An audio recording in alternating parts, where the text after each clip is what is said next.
Welcome back to Retrieving Sanity, a podcast where we dive into the depths of mental health one laugh at a time. I'm your host, Keegan, and I'm here to talk about everything from anxiety and depression to self-care and finding joy in the everyday. Because, let's face it, life can suck, but we don't have to navigate it alone. Retrieving Sanity is a partner with Podcast for Prevention, an initiative from Start Day 1 that aims to prevent suicide and promote mental health awareness. Together, we're working to break the stigma and create a more supportive community. So, grab a cup of coffee, sit back, relax, and let's retrieve our sanity together. Hello, and welcome back to Retrieving Sanity with your podcast host, Keegan, and this is your podcast for all mental health, addiction, recovery issues, and topics. And today we have a very special guest, and her name is Jessi Hartnett. How are you doing today? Hey, I'm doing great. Thanks for having me on.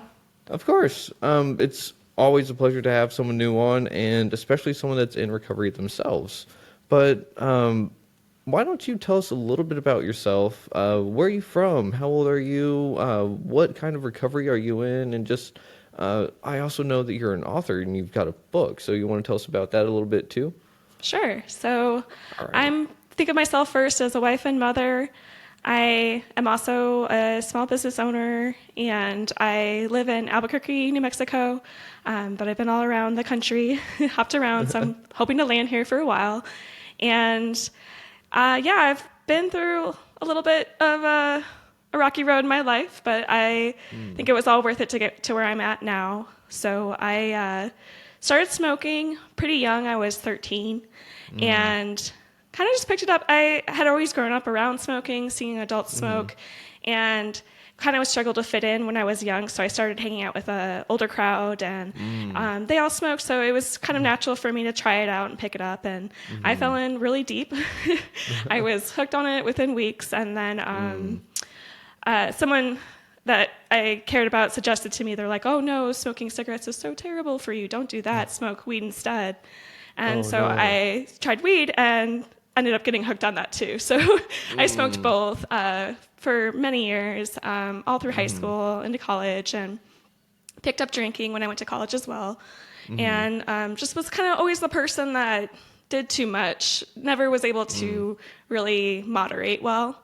And so that kind of was holding me back in a lot of ways. It looked outwardly like I was being successful, doing well in school, and showing up for jobs and holding it together, but inside was really struggling, especially with negative self-talk and a little bit of depression, I think. So it was just kind of a hard time for me, but I was able to get out eventually in my late 20s, where I started to learn how to connect with myself, regulate my emotions, and start to take care of myself, because I just had no clue most of my life. And so I'm very fortunate that I was able to have people around me that cared about me and kind of modeled that love for me, so that I learned to love myself. And now I'm blessed with a family and living my best life, and I'm so thankful for everything that got me here. And I did write a guide to stop smoking, because I wanted to share my experience, what worked for me,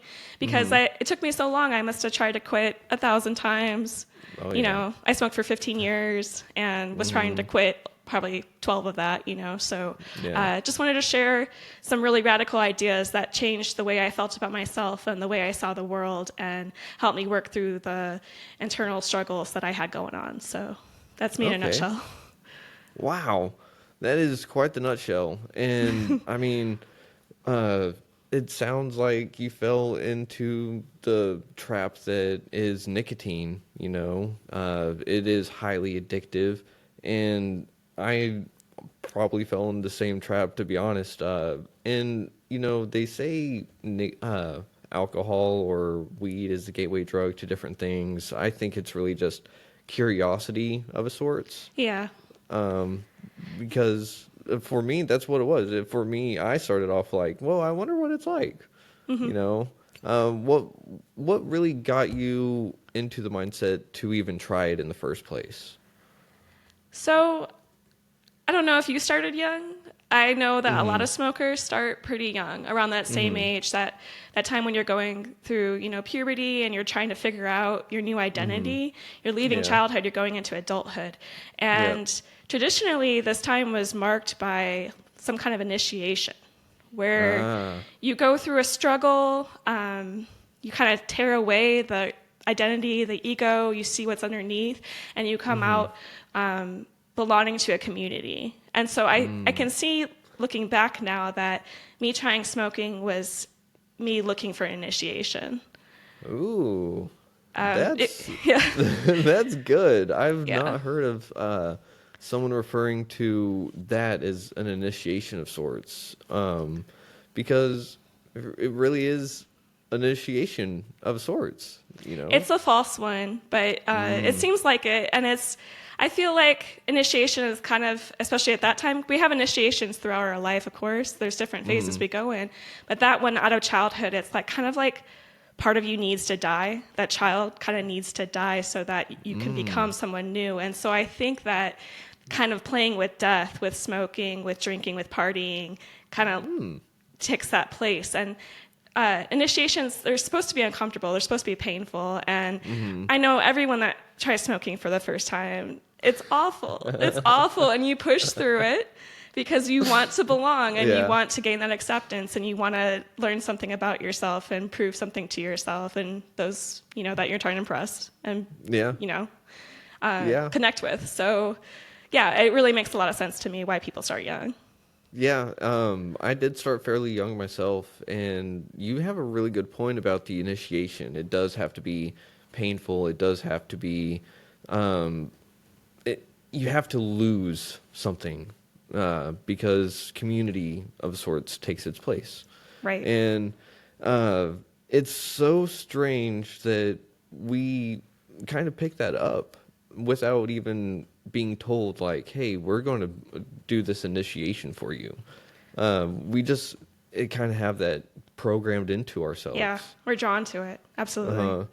That's so strange. I never really thought about that because a lot of people do start when they're young, and a lot of people do look up to the people that are their role models, and they're usually the ones that are smoking or doing bad behaviors. And so that kind of comes up with the argument of nature versus nurture, though. Are you familiar with that argument? Yes. So where do you think you fell into that? I can't pick a side.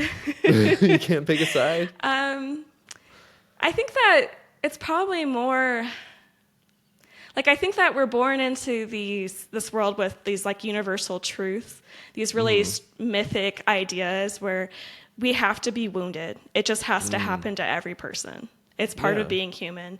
And so I would call that nature. But the nurture part, I think that I got lost for a long time in this sense of identity, especially with smoking and partying, that this is who I am and I was born to do this and, coming from my family background and things like that. And it's not really true. I think that that's this kind of shell that we put on and that we can change it. And once I realized that I could change it, that I wasn't destined to be a smoker forever, that I wasn't just a bad person or a weak person, that these were kind of just personality that I had kind of fallen into, then it was easier for me to make change. Because I think when people are like, this is in my genes and I have to do this, it's really hard to get out. It's depressing, it's self-defeating.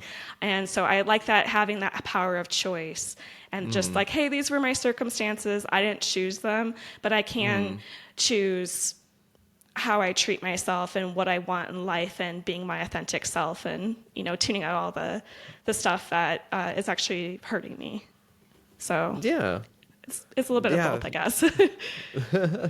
And that's a really interesting take on it because I think it is nature and nurture, whenever it comes to addiction or traumas and the resulting effects of. And real quick, do you dive into any of this stuff in your book? I do. Yeah. I try to go very deep with it. It's not like a memoir or, like a list of tips or hacks or things like that. It's doing the soul work. And it's hard. It's hard stuff to do, but that's what finally helped me quit for good. Because before then, my beliefs I had kept me coming back over and over and over again. I just had to really pay attention. I was so distracted that I didn't even know the things I was thinking. I was just going through life being like, this is the world and this is the way it has to be. And so I had to really pay attention and be open to see maybe there's a different way to look at this, and I can get more joy and peace out of life than, walking down this road. So that was Yeah, a for pivotal sure. point for me. Awesome. And I know that you said pivot point, but whenever I think pivot point, there's two pivot, maybe three, maybe four pivot points, whenever it comes to addiction and the cycle of it. Because, like you said earlier, you try to quit for like 12 years. And I know for myself, trying to quit nicotine and literally anything, I swear it's going to be my last one, and then it's definitely not the last one. Yeah. Until One more it is. once. Yeah. Yeah, one more once. One more last hurrah, But it's that pivot point was the first one, curiosity, was, I'm going to go ahead and take that choice. And then that second pivot point is, I'm going to take the choice to get out of it. So I refer to addiction as the disease of choice. It's a paradox because start with the choice and then we lose the choice and then we got to make the choice to get out of it. But we lose it along the way. So what was your pivot point of getting back out of it? Yeah, I like what you said there, because a lot of people, kind of, I don't want to, whatever works for you is perfect, but kind of this like 12-step mindset where it's like you hit this rock bottom, and that can be like really damaging because you don't really have to hit rock bottom first off. And No. that's not really how it works for most people. Definitely not the way it worked for me. It was like a lot of little steps along the way. And I thought that all that time I was so harsh on myself. I had a lot of negative self-talk and criticism for myself. And I was able to clearly link that with cravings to smoke. And that was, huge game changer for me. I was like, Yeah. oh, wow, maybe I can just be nicer to myself and this will be easier. But I felt like every time I went back to smoking, I would quit. And then, sometimes I was doing really well. I would go weeks, months, but those limiting beliefs that I had would keep me coming back. The nicotine is long gone at that point. It's a mindset. Yeah, And yeah. so I would come back and feel like a failure and just be so harsh on myself and be like, man, I don't deserve this. I'm not good enough. All these horrible, horrible thoughts. And then, but now looking back, I'm like, all that was practice. I had to practice. And that helped me. I learned so much every time I did that. And so it wasn't just like this one point, like I'm done and that's that. I mean, eventually I did get there, but it took a lot of practice. So I like what you said about there being many points. Because every time you go back too, it's a great opportunity because you can start to test those beliefs. Like, okay, I really want to smoke because I feel so stressed out. So if I smoke, then my stress will go away. Everything will be great. And then you smoke and you're like, wait, I'm still stressed out. It didn't work. You feel that disappointment, and that regret can actually kind of help you if it's, not just shame and, doubting yourself, if you use it to learn and grow. And Yeah. so, but I think I did hit a point where I was just like, man, this has to be done. I'd always kind of playing this like little cocktail game where it's like, oh, like I said, I even started off that way where it's like, I'll smoke weed and I won't smoke cigarettes, and Yep. oh, I'll just drink more. I'll only smoke when I drink. And I like made all these little rules and loopholes, just using my mind to try to rationalize my way. And it got to a point where I just had to quit drinking. And I was like, you know what? I'm just going to quit everything. Just quit everything together. Just go through hell here. Let's do this. And That's rough. I made it through. I had so much support. It was really, I really felt like my relationship was like going to make or break it. That's what it was about. And it's like, I have to make a choice here. And either I'm going to keep going on the path, the selfish path, or I'm going to go through the hard things so that I can gain love and hold on to that because it's precious. And so that helped me model the love for myself, like I said, because I didn't know how. And so I was kind of able to use that as the starting point and learn how to love myself. And it's definitely benefited my relationship. It's hard to be in a relationship if you don't love yourself. Oh, yeah. Yeah. Yeah. And you just said a whole lot in there that I would love to unpack, like all of that. But there's so much that I got to really just say thank you for just being open and vulnerable about all of this, because it is hard to overcome addictions. And uh, I only do little chuckles because I relate so hard to everything, because that little cocktail of, well, for me, it was like, I'm going to go from liquor to malt liquor.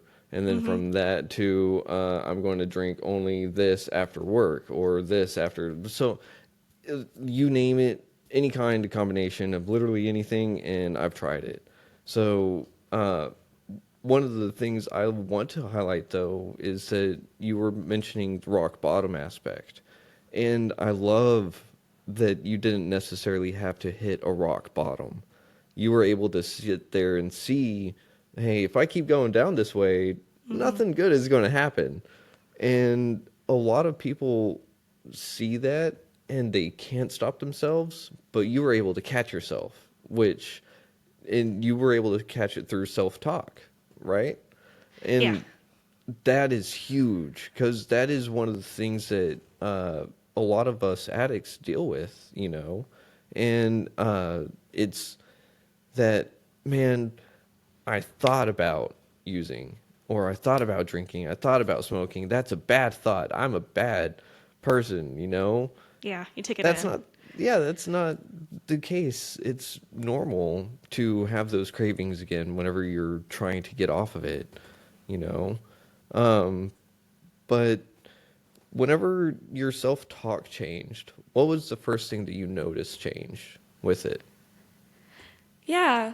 Well, I want to talk first about what you just said too with the Okay. cravings. When you have Uh-huh. that craving, that's a Mm-hmm. clue to me now. I still have Mm-hmm. them very rarely, but I will still Mm-hmm. have them. And when I have them, I'm like, oh, I'm avoiding something.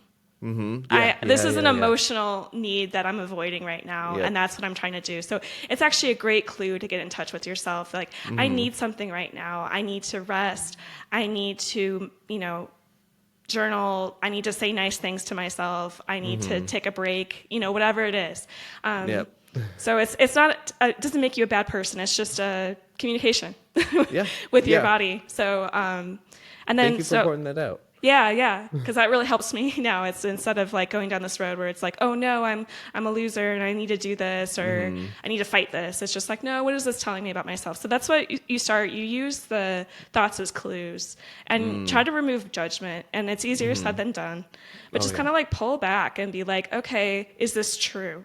Just like Mm-hmm. being more open-minded, because like I said, it's so easy to get caught into our own limited view of the world, and it's Mm-hmm. kind of miserable because I mean, our mind does this for a reason. It's very natural, but we kind of only see what we believe. So we can Mm. miss out on all these really wonderful, cool, new things. But if we're Mm-hmm. cut off from it, if we tell ourselves every day, nobody likes me, it's going to look like nobody likes you Yeah. and that you're not worthy and that you're not lovable. And so, yeah, I just started to be like, first off, notice, because I was just rushing through life and using Mm-hmm. distraction. And anytime I started to realize, it took a long time to realize this, but I started to realize that anytime I had an unwanted feeling was when I had a craving. Uh, And I was using the smoking to just kind of numb out or distract or mm-hmm. not pay attention to that and kind of like manifested, I guess, like the Mm-hmm. self-abuse that I was going through in my head. I would kind of need to play that out. And so that Uh, I was seeing that connection. mm-hmm.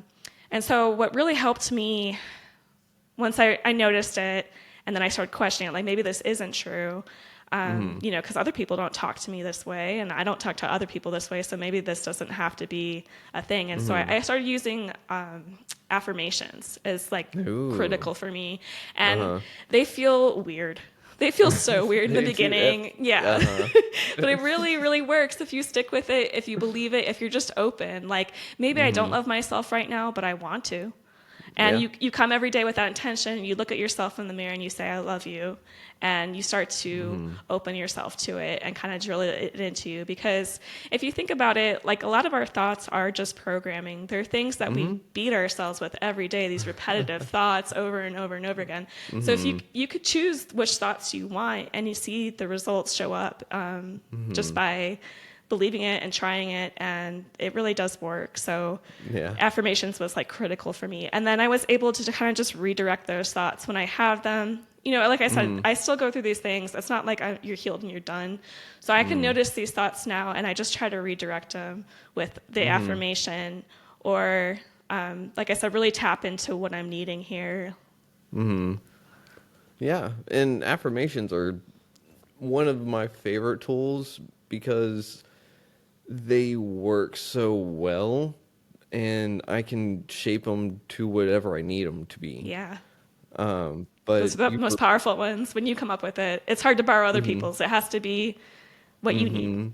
Yeah, exactly. Because, and like, that's how you figure it out too. You get those cravings, and then you figure out, well, what is it? And then you address it, right?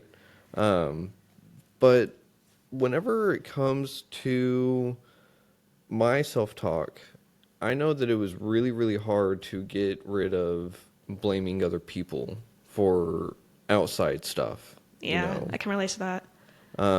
It took a lot to say, well, this happened, so this is how I feel, but this is how I'm going to respond in kind, instead of reacting and reaching for a substance or whatever. And nicotine also has been shown to help treat ADHD. I don't know if you know this. And so they're actually making medicines for ADHD from nicotine, but the problem is, as soon as they take away the addictive part, it stops working. So a lot of people self-medicate with nicotine without knowing it. And so that self-talk actually helped reprogram some of my patterns on the inside of my thinking, because then my ADHD can kind of not necessarily slow down, but I can kind of get a little grip on it, because that communication with those cravings, it all feeds back into getting centered and finding myself a little bit more, you know. So self-talk is one of those tools that I use on a daily basis, but one of the ways that I'll do them is I'll use a mirror. Is that what you use? Yeah, that's where I started. I'm always trying new things too. So I've been trying a new thing that I have a baby daughter. Well, she's growing up. She's almost 2 now. But Congratulations. Thank you. And so I started talking to myself the way I talk to her. Like mothering myself, like, and that's very, very calming and soothing for me. So like you were talking about with what you're going through with ADHD, like you need to find another way to regulate that instead of an addictive substance that's hurting you. You know, there's other options. That's really interesting what you said with that too, because it is a stimulant. And so I've always found it to increase stress for me. Well, I thought in my head, I'm like, oh, it helps me with stress. And I'm like, wait a minute, this stresses me out so much. But I guess with ADHD, the stimulants can have opposite effect, like with coffee and stuff. So that's really good to think about and take in too. So maybe for some people it is actually calming, but I think for most of us, it's our heart rate is going through the roof, and we're in fight or flight essentially. So it's not that calming for me at all. But yeah. So it was really, whenever you would smoke, it would give you more of it would give you anxiety? Yeah, definily. My anxiety has been so much better. I know a lot of times people go through a rough patch when they quit, you know, for the first time, you know, because they're getting used to having emotions and having to deal with them. Because they've been stuffing them down inside themselves so hard and for so long that it feels like the world's falling apart. But then most people get through that patch, you know, a few months, maybe a year. But yeah, I am such a calmer, more chill person now. It's unbelievable. It's like night and day. Everyone has noticed in my life. That's awesome. They used to call me Stressica because I was always just puffing on my cigarettes, like freaking out. And now, you know, I'm a lot more calm. That's super cool. Do you do meditations or anything like that as well? That really helped me get through the rough patch in the beginning. It was like a new thing for me, and it really helped me get in touch with my thoughts and my emotions because I had ignored them. So doing those practices, especially in a group setting where you're kind of like getting led through it, that was like one of the big moments for me was that we did a meditation with loving kindness, and it's you send loving kindness to people that are easy to love, and then you send loving kindness to people that are kind of tough to love, you know, get on your nerves, but like go ahead, send them some love, like just try it. And I was like, okay, I can do this. And then it's send love to yourself, and I got so angry. I was furious. I was like, are you kidding me? I'm not worthy of love. You know, like, I'm a piece of crap here. Like, what are you talking about? And then that's when it hit me. It's like, this is a major issue. Like, I can't even say, you know, send myself love. Like, something's wrong here. So meditation kind of opened me up to that and introduced affirmations. So I'm very grateful for that time and all those things. But I honestly cannot keep up with them now as a mother. Like, I don't have time to meditate for a half hour or, you know, I'm lucky if I can get a few minutes. And so sure. I've kind of changed my perspective of that with meditating. It doesn't have to be this big thing where you sit down and you know, no stimulation. I kind of just take moments when I feel myself like getting dysregulated, like I'm gonna like overreact to something and make a fool of myself with my daughter. I just like put my hand on my heart, I breathe, and I center myself. Just take a moment. I take that moment to reconnect with myself, reassure myself, like I said, like I've been doing that mothering. It's all gonna be okay. We're gonna get through this. You're learning. You know, so all this kind of like very soft patience, gentleness, and it really helps calm me down like very quickly, because that's emotions, I guess, they're only supposed to last very briefly in the body. And I think that a reason we hold on to them so much is because we fight them, we resist them. We do. And so coming into acceptance of emotions was really, really helpful to me. I realized that having sadness, having anger, these aren't bad things. Like, I learned that very small. A lot of us do. We need to not show that in order to get love, to get acceptance. But they're part of being human, and having a baby has taught me that. Like, these babies come out, they're angry. They're sad and they're happy, and it's all temporary and natural and very easy to go through. It doesn't have to be this big battle with yourself. And so accepting those parts of myself was very, very difficult. But now that I respect my emotions, I allow them to happen, they last much less. It's kind of a weird thing where you just kind of let it come through you. It's called emotion. It's got motion. Just let it come, let it go. And that's been really, really helpful to me to not have to, you know, harbor those kind of things and want to hurt myself because of that. Yeah, that's awesome. I love that little, it's emotion, so it's got motion, just let it flow. Because, that was one of those things that I had a hard time learning, was that I'm not supposed to hold on to them. And it's still something that I'm guilty of here and there. But you're entirely right. We're not supposed to hold on to emotions. They're supposed to inform us, say, hey, this is what's going on. Okay, bye. You know? But we treat them like they're the best friends that are supposed to hang around forever. And I treated the ones that were bad like the bestest of friends. Like, I never wanted those bad feelings to go away. We can kind of get addicted to them. You know, get in that negative zone, and it's like, oh, everything's against me, and I kind of like having this chip on my shoulder, and you know, take it on into an identity. And it doesn't really need to be like that. We all have the entire spectrum available to us, and it's just part of life. Yeah. Yeah, it happened to chip on my shoulder. Oh, those were the days. Still the days. What am I talking about? Yeah. But that's the thing, is that those negative emotions, aren't necessarily negative. It's what I choose to do with them, you know? And it's not so much that whenever I'm feeling angry that I'm going to punch a hole in the wall. Like, that is a negative response, whether punching a hole in the wall or picking up a bottle. Both of those are negative responses.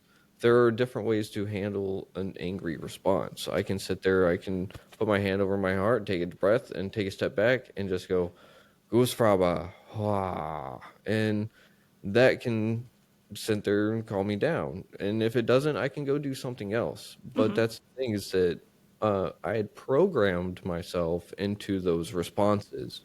Uh, and so different things set them off. So for me, I have different triggers that I have to address, and my triggers are my responsibility. Whether someone does something and it triggers me, I can't tell that person, "Hey, don't do that," because that makes me upset. Like, uh, whenever I go around people that smoke, I can't sit there and tell them, "Hey, can you put that out?" Right. Because that offends me. I'm an ex-smoker. They're just going to laugh at me, right? And they're going to say, "Hey, I was too." um, but I mean, that's kind of the thing is that whenever it comes to triggers, I have to handle them. And they're just like emotions. They're going to come, they're going to go. I don't get to say when they come about. So, how do you handle triggers? Do you still have triggers? I guess is the first question. Yeah, I do have them when I'm very stressed out and when I feel Mm, overwhelmed. mm, I'll still have the thought like, oh, now is when I would smoke because just so many years of doing that, it's it it's difficult to change, especially yeah. overnight. So it takes a long time, and it happens very rarely now compared to like when it used to. Like that first year, it's just like, who am I? What do I do? It's kind Mm-hmm. of you feel like a newborn. You got to relearn all these skills. But yeah, I have certain things that I've told myself that I just go back to now that it's like a knee jerk reaction. So I have Mm-hmm. the craving to smoke, and then the next thought is immediately smoking doesn't help. Mm, So yeah. I've like drilled myself into that. Every time I had a craving to smoke, that's what I would say, and that just comes naturally immediately. And I'm like, oh, okay, then I won't do that. So Yeah. it's just kind of convincing yourself, and it's not even like you're brainwashing yourself into something false. You're brainwashing yourself into something true, Yeah. like it's you've gotten lost on reality when you're in addiction. You see Mm-hmm. it as having some benefit, but like I said, all those Mm-hmm. times of relapsing, going back, I know that it's not true, that it won't Mm-hmm. fix the problems, it won't help me have more control or the things that I used to turn to it for. And so just Mm-hmm. knowing that helps me just get through it. And they're so brief. It's maybe that Mm-hmm. quick. I have the craving, I have that thought, I'm done. Yep. So, yeah. That's awesome. Um, and you have that thought process of playing the tape out. Uh, for me, it can get a little bit more advanced, but it was earlier recovery that was really difficult. That I'd have to Yes. sit there and go, okay, well, if I do this, then this is going to happen, then this is going to happen, then this is going to happen, then this is going to happen, and I don't want that. Even though it's further down the road, I didn't want it, and so that was the thing is that I'm always looking for that instant satisfaction. Want that. I want that something that'll get me fixed right now. But there's no such thing except for the things that I'm trying to get away from. You know. Yeah, and then just changing the beliefs. It won't fix it right Mm. now. That's what I had to change that belief. Because I would do that too. Yeah. Of course, you want to feel better. Mm. That's natural. Doesn't make you weak or weird Mm. or abnormal or anything like that. But you just have to really question that. And when you get an addiction, you get caught in that cycle where you think it's doing it for Mm. you, but it's when you look at the reality, it's not. If anybody outside is saying, no, that's not doing that Mm. for you, that doesn't make life better for you. Yep. So yeah, you just kind of have to change that belief that it's gonna make you feel better right now Mm. because it doesn't. Yeah. So And uh, whenever we look at the issues that were causing us uh, to go to whatever substance it may be. Some of them may be chronic issues that we've been dealing with forever, and we have to really dig deep to the root. And some of them are more superficial that once we address them, it's still a root, but it's not like a giant tree. It's more like a milkweed, you right. know. So what were your roots kind of like? Well, just starting with the shallow one. Mm-hmm. Like I said, I had a lot of anxiety when I was smoking, and Mm-hmm. anytime I had that kind of feeling, I would reach for a cigarette. But Mm-hmm. then when I was quitting, I needed to replace that response, so you retrain myself. And so I Mm-hmm. was like, okay, I'll just drink water. Anytime I want to smoke, Oh. I'll drink water instead. And I would say something like, I'm taking care of myself. I take care of myself. So that's a Mm-hmm. response when I have, that kind of anxious feeling or anything like that, or to actually take care of myself, to use that as a clue to, hey, I need something here. And water was a game changer for me. I was so dehydrated when I was smoking, and my anxiety, like I said, has just gone down. I think I was just dehydrated. Yeah. So the cigarette wasn't meeting the need, but water does. So that's one of those shallow things that I was able to just knock out easily. And then, some of the deeper stuff, it can be so, so hard. Like, sharing my most vulnerable part of me. I have a pretty bad abandonment wound. And so I had to I still work through it all the time. I go there and I face that pain that I felt very young, and kind of took into my personality and my understanding of myself, and just kind of had to like hype myself up and be like, hey, I am worthy. I am lovable. I have something to offer. And it helps me. I know this is kind of, it might seem dismissive, and there's a time and place for it, but it helps me to feel like that I chose my life for a reason. Like, I came here and I wanted to learn something, and the experiences I went through were meaningful and helped me become who I am today, have wisdom. There's a cost to wisdom, and it's pain. And I wouldn't have been able to grow into the person I am if I hadn't been through the hardships. And I'm grateful for them now. Yeah. And in a way, sometimes I do, feel a little like a victim. I'm a little boohoo for me. It still happens. And I talk myself out of it, because it's not a good place for me to be, because I actually like myself now, and I like where I am, and I could only get here through living my life. So and you can't go back and change it. It's just a futile exercise. Well, it should have been this way, and it should have been that way. And how is that helping you in any way? You can't change it. So it's the acceptance, I guess, is critical for me, is accepting this is what happened to me. This is the cards I was dealt, and I can make choices now and choose who I want to be now. And I like to have more future forward thinking, but not too much, because then you can overplan and have that anxiety and be like that. But just like, get out of my past. That was the hardest thing for me. Just, where am I right now? I'm not back there. You kind of get stuck in that trauma, either where you just relive it every day and you're right back there. And I don't like push it down or hide from it anymore, but I just bring myself to the present, and because I've made a life for myself that I really enjoy. So that's awesome. It sounds like you use a lot of gratitude in there too. Yes. And gratitude is a huge deal for me, because if I wasn't grateful for what I have now, then why would I have done what I did? And so it kind of keeps me going, and I'm so glad that you use gratitude. I'm so glad that you even mentioned acceptance, because it's not just acceptance of maybe I have an issue somewhere. It's acceptance of what's happened to me. It's acceptance of where I'm at. It's acceptance of almost literally anything and everything that could be contributing to that factor. And responsibility. Accepting that you have choice and power. Yeah. Which is, it's kind of easier to blame people sometimes, Yeah. Yeah, it's always easier to blame someone else. Yeah. Because if that guy didn't park in that parking spot, then I could have had that parking spot, and I would have been a lot closer, and then therefore, so on and so forth. I can blame anyone for anything, and somehow make it not my fault, even though I'm the one that maybe did something.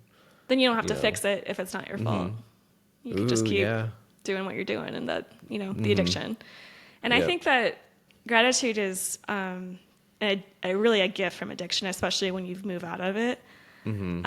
Because it sounds kind of silly, but it's really kind of crazy. You come to appreciate the small things, like, wow, I'm not completely incapacitated. I can just like handle my life, and I can breathe, and all these things that you kind of lose from addiction, and when you regain them, it's just so satisfying. It really helps you appreciate what you have and be more willing to protect it, and advocate for yourself. So I see that as a gift from addiction, because I used to have a lot of regret. Once you come out, it can be hard, because you're like, you realize what you've missed out on, and it feels hard. It's like I wasted all that time, all that potential. I could have been so much farther than I am in my spiritual journey and my understanding of myself, but it actually is a gift, because it was like we were talking about the initiation. Sometimes you just have to go through a struggle to transform, to grow, to become something. It's just part of the process. Like, like a butterfly, it's like, it's in the cocoon and it's got to like wriggle its way out and fight its way out. And that's how it becomes something new. It's part of transformation process. You have to go through a struggle, a hardship to become something amazing and become who you are, essentially. That's what I was saying with the wounds too. We all have to be wounded. It's part of life, because it's our lesson to learn to reconnect to ourselves. And so, I don't know, just kind of seeing that helps me. I am trying to work through, I think I might have like a little bit too much like German outlook from my heritage, where it's just like hard work is valuable. And if it's not hard, then it's not worth it. And I'm seeing that show up in my life again and again. I'm like, maybe I could like just let things be easy sometimes, So I am kind of, you can go too far with it, is where I'm saying. Like, but I don't know. I just appreciate the struggles I've been through, because I learned so much from them. Yeah. And that's good. It's good to go through struggles. And I'm glad that you brought up the butterfly in the cocoon, or chrysalis, because it's, whenever it's actually in there, it actually turns into a goo. And then it recombobulates itself into the butterfly. Yeah, it's like nothing. They call them imaginal cells. Like, it doesn't even know what it's going to be, which is like coming out of addiction. You don't know what you're going to be. It's scary. It's weird. You're stuck in between two worlds, who you were and who you're becoming. So I think it's a really good metaphor. Yeah, it's great. And the thing is that it remembers being the caterpillar. It remembers going through the process, and then it remembers coming out. And so it's the perfect thing for going through addiction, because, or maybe even self-awareness, self-reflection, and healing and growth, because it doesn't have to be addiction that we're coming out of and healing from. But that, what was it? My upstairs neighbors are trying to have a party or something. Sorry. I can't hear them. We're good. Okay, you can't? Good. No. That was a little concerning. I haven't heard them be that loud before. Well, geez. My train of thought just left with that one. All good. Butterflies. What was it? Butterflies. What was the part you were talking about right after? Gratitude. I know what it was. And it's easy to fall into the mindset of, if it's not difficult, if it's not hard, it's not worth it. Because that's what so many of us were raised with. That if I'm not if I'm not fighting hard, if I'm not having a hard time at work, I'm not making enough money, I'm not doing enough, blah, blah, blah, blah, blah. That's why in Japan, even, they're like, if you take a nap at work, you are working so hard. Yeah. And so it's like, I'm glad I don't have to take a nap at work to prove that I'm working hard. But it's that mindset of, I've got to push myself to prove myself to myself. And I don't have to do that. Yeah. It's hard to accept that we can just be, that we're don't have to earn our worth. We are born with worth, and every person just inherently has worth. And I've been trying to prove that. Like you said, I like that part, what you said, to myself. It's not even, I think I've worked through the external validation bit, where it's like I'm living my life for other people, but like it's my own self-image that I just need to chill out, like just let myself rest. There's always more to go with this stuff too. It's like, I'm so proud that I made it through addiction, and it really helps me to look how far I've come. Thank you, you too. But there's always more to go. You can always go deeper and deeper and deeper. And that's actually exciting. Like, I used to think that was like overwhelming or daunting. Like, oh, I have so much left, and kind of like racing to the end here. And it's like, then you're dead. Yeah. Or you're perfect. And that's so boring. That's death, you know? Like, who wants to be perfect? Like, part of life is having the excitement, the Yeah. adventure. Yeah. And death isn't even perfect nowadays, you know? So, Yeah. because, I mean, we can bring people back here and there. And Oh, right. so it's not, unfortunately, not perfect anymore until the final one, until we can't bring them back. But that's the thing with addiction is that, or rather the self-growth, the healing, we're never really done, because they say that traumas can be induced as young as while you're in the womb, you know. Yeah. And there's That's me. yeah, and there's intergenerational traumas. So just because someone was afflicted with a trauma at one point doesn't mean that their grandkids aren't going to feel that in some way, shape, or form, because our DNA holds memories. Right. So there's a whole bunch of stuff that, even though we didn't have a say so in what happened to us, we have a say so in how we're going to respond to it, and how we're going to heal. But a lot of it was fear of addressing it in the first place. You know, that's why it was so daunting. It was like, no, I've looked at it before and I didn't like it, so I'm just going to go this way. Yep. And getting discouraged from other people, too. We're not supposed to talk about that. Just a second. Just a second. I knocked out my headphones. There we go. There you go. Sorry. All good. What were you saying? Oh, just that a lot of it can be like discouraging from other people too. Like we don't talk about that. So it can be hard to go there when everyone's telling you not to. It's like the hardest thing ever to be yourself. Like nobody wants that for you but you. No. Yeah, because everyone has a different version of me in their own head. And they want me to live up to that expectation. So they don't want me to be me. Some people do, but those are few and far between, right? And what is it, Dr. Seuss, that says, those who mind don't matter and those who matter don't mind? So it's really quite the truth, because if people are going to judge me for me, they're not someone that I need in my life. Absolutely. Because they're going to just add unnecessary stress, which is going to possibly turn me back in relapse, and I don't want that. So, yeah, that was part of my journey too. I've heard it called in somewhere, like I think Buddhism or somewhere along the lines, where they call it cleaning house. You got to clean house, and sometimes that means letting relationships go. That you know, it became really clear to me too, because I was still able to have friends that smoked, and you know, it's totally fine. Like that's their choice, that's their lives. Like I don't care. I thought that our friendship was about the smoking, but it wasn't. It was so much deeper than that. So they can continue to smoke, but then there was also relationships that I'm like, man, we have nothing in common other than smoking, and that's time to let go. Like I'm not gonna, if that's all the relationships are based around, it's not gonna last. Yeah, So. and that's one of the things too, is that a lot of people try to go and help people that were back in addiction too.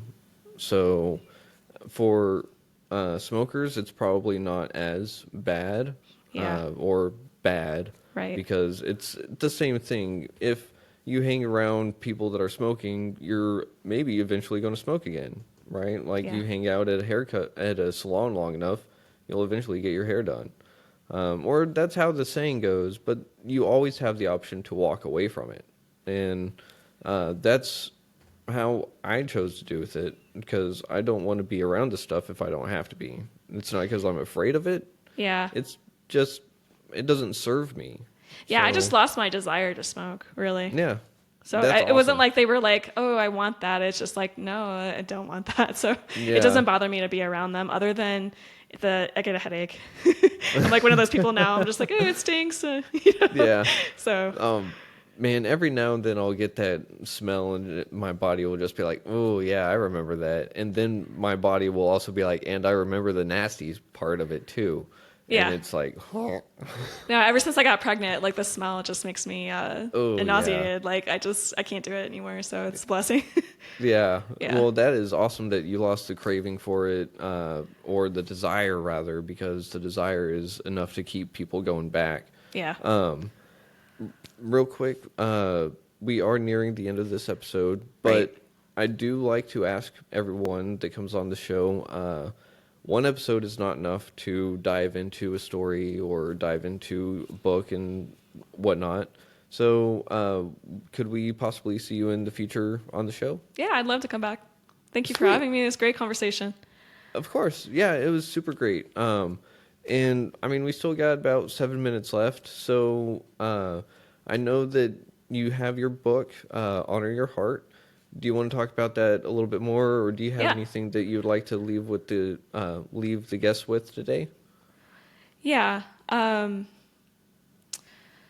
So I guess maybe we kind of already talked about it, but the kind of goal here, the thing that can be hard, because it can be hard to get into all these like really deep concepts. I guess I haven't really talked much about the heart, and so I do want to talk about that. Is that that was a huge part of my whole shift about my beliefs about myself and my view of the world and my capabilities, was to finally get out of my head. I had really become attached to like kind of scientific dogma. That's how I see it now.